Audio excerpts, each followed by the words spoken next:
Hello everyone and welcome. In this recording, I'm going to be speaking about this upcoming full moon in the sign of Libra on the 13th of April 2025.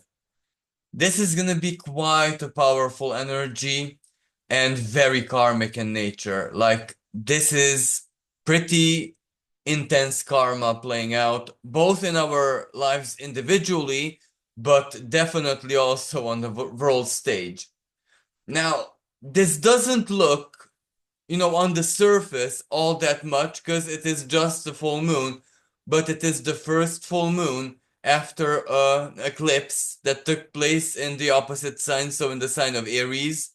It was a partial solar eclipse, so a new moon, but it's Aries. So that means it tends to dish it out as quickly as possible. And very karmic or very empowered new moon on eclipse, a solar eclipse, even if it's partial, well, that has a lot to do with beginnings, getting there, or getting the momentum, getting the courage, self-determination. This is it. When something is very clear or locked into the head. Aries, the ram, when it sets the target, it is unstoppable. So that's the power of Aries and the new moon that took place in it. And this full moon, okay, it is in the sign of Libra, but Libra is the opposite sign, so it can project immediately. This might be one of those lunations which is already dishing out at least the setup of it or the pre-requirements of it or any type of big karmic closure or karmic rebalancing. This is perhaps the best possible term to use here before anything all that new is born from the energy of the new moon slash the previous eclipse in Aries. But at the same time, this full moon is illuminated by the sun to the degree conjunct Chiron. Well, that is a very, very big deal. Well, why? On one hand, Chiron in Aries, even if nothing in our personal charts triggers this 23rd degree of Aries, it is still a self wound that we feel somewhere in our lives, which means in one part of our being. Well, the sun is very powerful, very comfortable, very brave in the sign of Aries, and it's a fiery energy, so it combusts Chiron. So we are gonna be very much feeling the self wound. This doesn't necessarily have to be something very, how should I say, disempowering, or we don't need to be necessarily the victims of it because there are so very many other ways to sense a self wound. For example, we live with a person with a powerful self wound. We don't need to be wounded ourselves to see it in its full glory. Can be partner, child, parent, anyone who you love dearly. That's it. That's almost like done to you. And this is just one example. You can imagine that the self wound, or maybe a self wound that was healed, integrated, accepted, for any reason now it sparks up. Not that it's ripped open in that sense, but we are powerfully reminded of it, of many stages of that healing journey, perhaps. So, what I want to say here, even if nothing directly is triggered in our own chart, we can still be centered around a self wound at this lunation, at this full moon. And to make this a bit more intense, planetoid Eris at 25 degree of Aries, well, in a sense, she also conjunct it, which means she opposes the moon. And because of the moon is moving very quickly, the moon will perfect the opposition straight after the full moon, astrologically speaking, because in the sky it's still gonna be full moon. So that's what I mean. And Aries is very much there. A certain kind of uprising, rebellion, revolt, etc. You kind of get the keywords here, which is already in the air in so very many ways and in so very many places for so very many different motives, right? So that is there, combust, visible, open. As I said, it is in the air. Neptune is at 0 degree of Aries, so the world stage. Now, Neptune is, in this sense, both potentially good or bad, because you must not forget that on one hand, Neptune is the collective unconscious, and something will shoot up from it. So this is, in any way we put it, a truth moment, a revelation moment. Something is visible. Sun combusts Chiron and Eris, and the full moon reveals. So this is a powerful energy. The moon receives the light in this sense from three different planets together. And Sun and Eris are very combustive. Chiron is the wound, so it can mean salt on wound or something that really, really triggers the wound or wounding. Sometimes, with Chiron, especially in such a fiery formation, it can mean the wound is given. And especially that we must not forget, I'm speaking about the Aries part of this, but the highlight is here Libra, actually, the Libra full moon, even though the action is in Aries. You know what I mean? So this is where the wound is delivered. All of us in the Libra sense are either the wounded or the wound givers. We can transform this into, the healer and the one who knows the wounding, what it causes, and locks it within the self, so it contains it. This is all about the wounding, if you know what I mean. So the energies, even personally, are gonna be very, very intense. Regardless in which sense, even if you are the healer of the wound. Let me just give you an example. You had in your childhood something totally the same as someone you meet or someone you know, and they open up to you. And because of that, you processed it. You know what to say. You know what to give.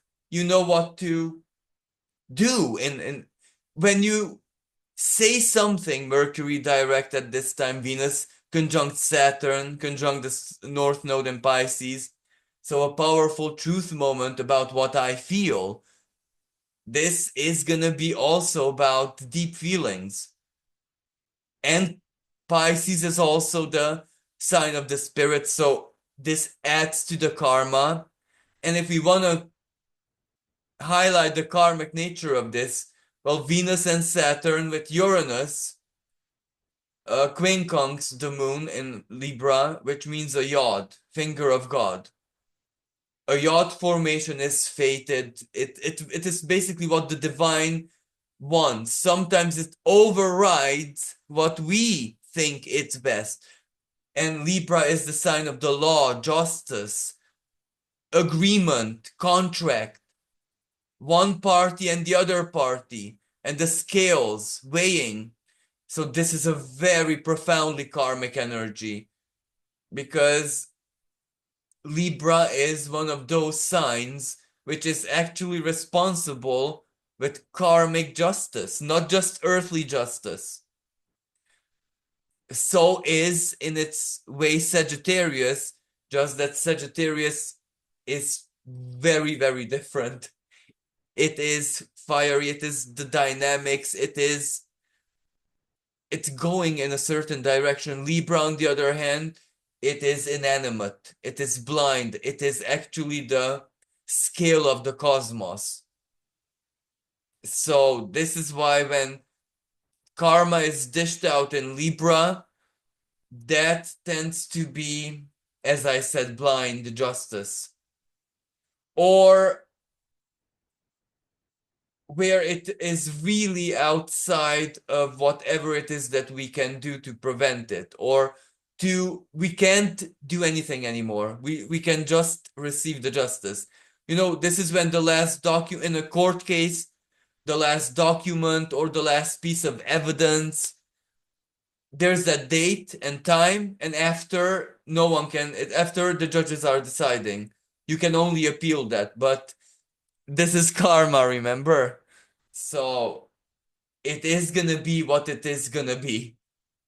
Long story short, because this is to observe, this is to see, this is to feel and react emotionally, not necessarily that something can be done to prevent it anymore. And as I said, this is a very revolutionary energy. Aries opposing it, Uranus quincunxing it. And of course, Saturn. Saturn in the sign of Pisces, well, it dissolves borders, it dissolves tradition and traditional values. Saturn, are those being protected from being dissolved? Quincunx, we don't really know. But Uranus in the sign of Taurus, this is Taurus ruled by Venus, so Venus is very much involved in this. A truth is something accordance to the laws of nature or not. Uranus, for example, humanitarianism, everyone counts, humanity, equality. And Libra, well, it is also international justice. It is diplomacy, agreements, treaties, international accords, anything that happens basically in the world of international affairs and diplomacy. And obviously, Venus adds a financial, economic, but especially with Venus and Saturn together. Okay, Venus is romantic, she is unbound, idealistic, exalted, so to speak, in the sign of Pisces. However, she's going direct from her own retrograde. So she's adding the finishing touches. And Saturn, realistic. When they are together, it's like a practical, it needs to be a rather practical Venus, regardless in which sign. So this is something also, as I said, economic value. What is in accordance to greater love? Because Venus and Pisces and Saturn, there's also a certain truth in that. For example, this counter goes the notion of basically universal love, and not in the highest levels, basic minimum human level, for example. So let me give you a better example. Some authority does something and people are shocked and say, well, it's not done in my name because I dissociate myself and my values from that. A perfect example with the quincunx and the yacht formation. So people demand something, or people are waking up to something. Neptune is at 0 degree of Aries, so that can be dishing out a certain truth. The veil is off. The blindfold is off. The mist dissipates and we see things for maybe not immediately what they are, but we start seeing things outside of the illusion. This can be very much part of the picture. However, with Neptune, we never ever know, because this can be also like a greater illusion, an even greater one than, yet that is not all that much likely, because that is much more Neptune in the sign of Pisces, which it exited from just a week or more ago, something like that. I know it is gonna retrograde back, but isn't this how unveiling or something like that kind of begins? Also, the North Node is conjunct an asteroid, Cassandra. The prophetess Cassandra. So something, whatever comes, on one hand, it is a surprise, it is a shock, it is unexpected, it is there for us to observe because of Uranus, quincunx, and Aries. And the sun is the truth principle. Illuminate, the wound is done, the damage is done, or this is the damage, this is the reality of a situation. If we take a look at wars, this is where the numbers, Mercury also when direct conjunct the North Node, and Mercury is conjunct North Node and both Neptune, even if it's an outer Sun conjunction.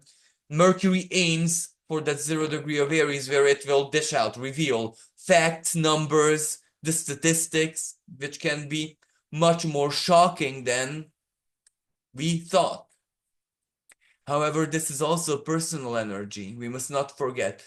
Cassandra can mean what is it that you kind of intuitively felt, dreamt, or you thought that things. No, no, no, no, no, not that thought.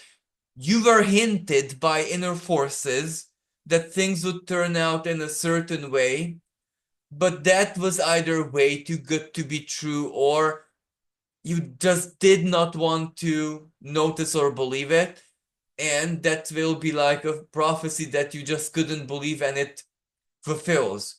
But personally speaking, it's minor, right? It can be, I don't know, my husband, for example, your husband, you never even imagined that would buy you the exact thing that you really, really desired, where he usually gets it wrong always. And this one time he gets it right, but so right that, you know what is gonna follow. Venus and Saturn and stuff like that. That's a minor example. But maybe that change starts an event where you see, well, your husband isn't all that bad, or you fall back in love with him, and stuff like that. Chiron, profoundly healing energy, because sometimes the truth doesn't need to be negative, or you know what I mean. Sometimes the truth can be, okay, I can forgive him, okay, I can live with him, and that's nothing bad. That's not like stepping back. That's a certain realism, or a different type of realism. Venus, do I split? And then Venus retrograde, Mercury retrograde, Venus moved into Aries. You realize, especially with the Chiron and conjunct Sun, that it would be senseless and useless to move away or split, because you lived together for such a long time that it is what it, and it's good. It's not as bad as you might have. Everyone has unrealistic expectations from life. And then life brings us mirrors in our lives, and we see that, well, perhaps my situation, my life, my whatever, it's not the best, but it's not as near as bad as whatever the universe mirrored through another person. So this can very well be part of the full moon realization that whatever it is in your life that you thought was a grave wound, grave injustice, Libra, why not, or something, well, it's not, it doesn't have power over you really. It was just more like a, for example, illusion, unexpected, or sorry, unrealistic, unjustified expectation, someone else's opinion, a bad teaching, or, this is part of life. Things change. Maybe a situation was before very unfair, you changed, and now the situation is totally manageable. Sometimes we adapt, sometimes we evolve, sometimes we mutate, and things that were for example, unbearable before are now a piece of cake. Vice versa. Who you were could carry the cross, so to speak. Who you are now cannot. So this is also a very powerful self-truth moment, self-realization moment, one that is fated, one that is karmic, and one that it is not an easy energy. It squares Mars. So the sun squaring Mars, as in the full moon, the T-square with Mars, that's not exact. That's not a very tight square. However, as I said, the moon moves very quickly. So the moon will perfect the square very rapidly. And if we want to complicate this also so Mars opposes at this moment trans-Neptunian object named Arakoth at 24 degrees of Capricorn. So this would make it a grand cross. However, it's just a trans-Neptunian object, which signifies that something comes from the sky or it's about Mars. Military action in the sky, in the air. So air defense, military stuff in the air, etc., etc. And Mars in the sign of Cancer, well, it defends borders, ethnicity, family. This is a very revolutionary energy. However, the fated element is also highlighted by the fact that Mars does square the sun and moon, but it trines the north node with Mercury. Okay, we can even include Venus, Saturn, North Node, Mercury, and then Cassandra as well. That's a powerful water trine. And in this way, it is very karmic because Saturn is karmic and Mars in Cancer, it is debilitated.